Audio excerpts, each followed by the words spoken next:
Hello बच्चों, let's see this question. The correct statement is are. हमें चार statements given है, हमें बतानी है करेक्ट कौन सी है। स्टेटमेंट ए है zirconium and hafnium have almost same size. हाँ बच्चों, क्योंकि लैंथेनॉइड सीरीज शुरू हो जाती है 57 लैंथेनम के एलिमेंट के बाद, and due to lanthanoid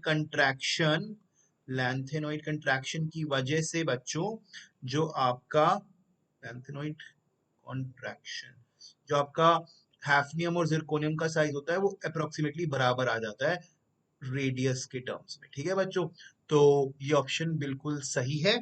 okay, option B में वो कहता है कि the correct order of ionisation energy of coinage metals is Cu greater Ag less than gold. बच्चों तो देखो बच्चों, जो कॉपर है वो आपका फर्स्ट ट्रांजिशन एलिमेंट्स की सीरीज से बिलोंग करता है, सिल्वर सेकंड ट्रांजिशन सीरीज से बिलोंग करता है और गोल्ड थर्ड ट्रांजिशन सीरीज से बिलोंग करता है बच्चों। ठीक है, तो जैसे ही हम फर्स्ट ट्रांजिशन मेटल की सीरीज से सेकंड ट्रांजिशन मेटल की सीरीज में जाते हैं ना बच्चों, तो क्या होता है, सेकंड सीरीज में जब मैं जाता हूं तो क्या होता है बच्चों, जो आपका आयनाइजेशन एनर्जी आई है वो डिक्रीज करता है, क्योंकि as we move from first to second जो आपका साइज है वो बढ़ता है, क्योंकि एक्स्ट्रा शेल्स ऐड हो जाते हैं।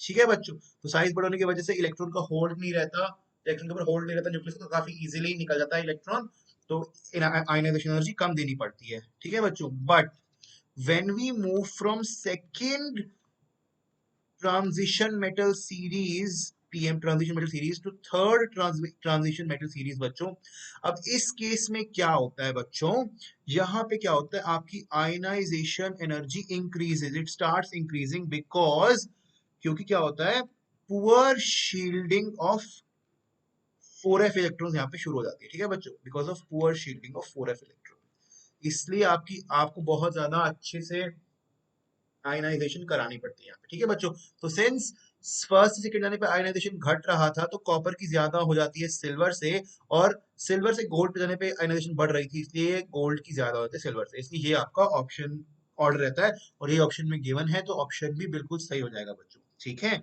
ऑप्शन सी में है कि carbon atom in CCl4 is more electronegative than carbon atom in CF4।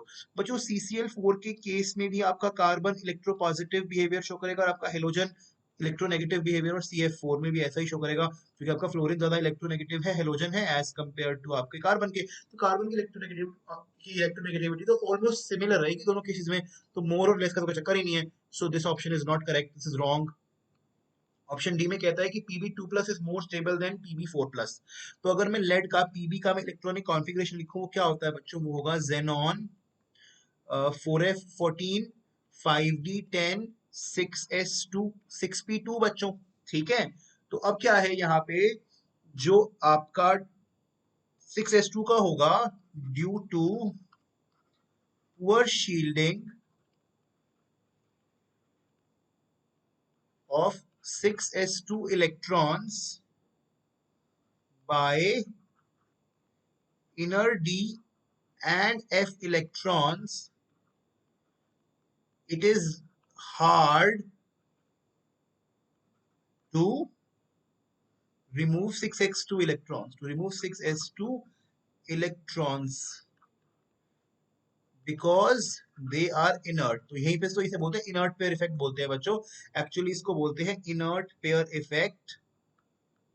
उसमें क्या होता है, the reluctance of s orbitals to participate in bonding, inert pair effect बोलते हैं इसको बच्चों, क्योंकि यहाँ पे अगर मुझे Pb2+ बनाना है तो मुझे 6p2 से इलेक्ट्रॉन निकालना होगा फॉर Pb2+, मगर अगर मुझे Pb4 बनाना है तो मुझे 6s2 से भी निकालना होगा Pb4+ के लिए। तो सिंस जब मैं Pb4 के लिए 6s2 से इलेक्ट्रॉन निकालूंगा, due to poor shielding of D and F of 6s2 electrons by inner D and F electrons, इसका रिमूवल बहुत मुश्किल हो जाएगा, बहुत मुश्किल से ये बनेगा। तो डेफिनेट बात है कि जो स्टेबिलिटी का ऑर्डर आएगा वो Pb2 is very very more stable then Pb4+ बच्चों। ठीक है, और यही हमें ऑप्शन में गिवन है, so option D will also be right, so A B D are the correct answers बच्चों। Thank you.